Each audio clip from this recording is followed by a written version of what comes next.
Lain pula kisahnya di Temerloh, Pahang. Adiwira Iron Man tiba-tiba muncul di Sekolah Kebangsaan Teluk Sentang Temerloh, hadir untuk menceriakan hari pertama sesi persekolahan.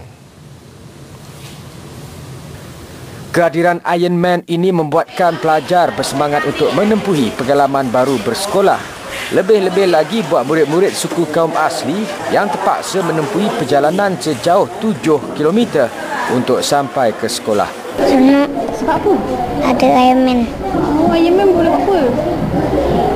Dia lawan. Tengok dia lawan. Saya nak jadi macam Iron Man. Nak? Sebab apa? Sebab apa? Sebenarnya sebab apa nak jadi macam Iron Man? Dia kuat. Dia kuat. Sana dapat kawan baru. Senang. Sementara itu, menurut salah seorang ibu daripada murid suku kaum asli, Nur Sofia Rasid berkata, walaupun kesihatan anak tunggalnya kurang baik, namun dia masih bersemangat untuk ke sekolah. Dia terlebih semangat sebenarnya. Pagi memang awal lah. Walaupun dia tak sihat kan, malam memang dia batuk, demam. Sebab dia nak sekolah juga, kita terpaksa hantar kat kota, nak hantar tadi.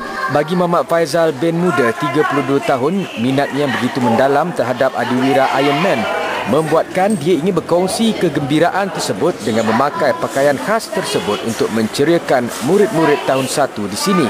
So hari ni saya datang untuk memberi sokongan moral lah pada budak-budak, terutamanya orang budak-budak darjah 1 yang baru nak kenal sekolah ni, alam persekolahan ni.